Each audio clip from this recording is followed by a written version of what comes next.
आणि जेनझी तरुणी हा आमच्या सोहळ्यात सहभागी झाले, पथनाट्य सादर केलं.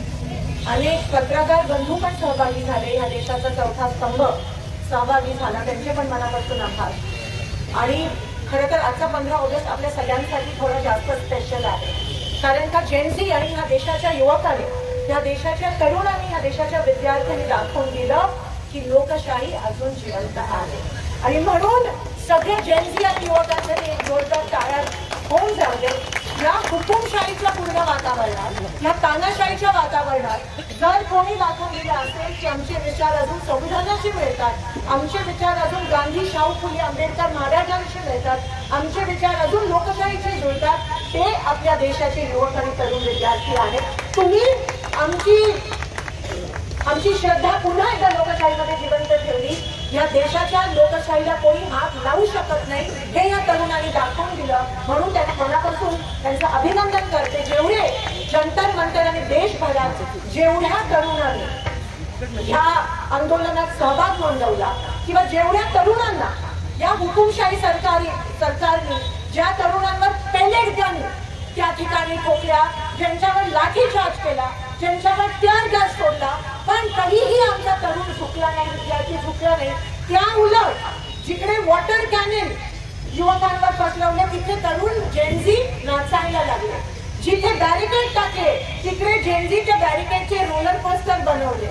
आणि जिथे लाठीचार्ज करायला पोलीस आले तिथे तरुण उभं राहून जनगण मन गायले आणि पोलीस तिथे फ्री झाले. ह्या प्रकारचं आंदोलन ह्या देशाने पहिल्यांदा बघितलं, या सरकारने पहिल्यांदा बघितलं. देशाने अनेक असे आंदोलन बघितले, पण ह्या देशाचा DNA हा लोकशाही आणि संविधान मानणारा आहे. हे तुम्ही दाखवून दिलं.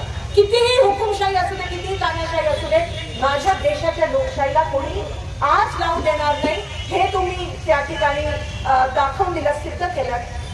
हा देश अभिमानाने आज तुमच्याकडे पाहतोय, या देशाच्या जेनझीकडे पाहतोय की दुसरी स्वातंत्र्याची लढाई तुम्ही लढलात आणि ह्या देशाला कुठेतरी ह्या तानाशाहीच्या विळख्यातून लोकशाहीकडे परत नेण्याचा प्रयास तुम्ही करून दाखवलात. हुकुमशाहीला पण झुकावं लागलं आणि शिक्षा मंत्रीला या ठिकाणी राजीनामा द्यावा लागला.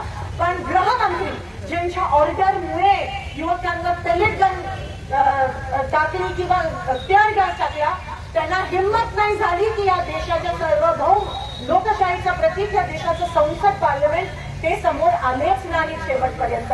पंतप्रधान आले आणि या देशाचे गृहमंत्री आले.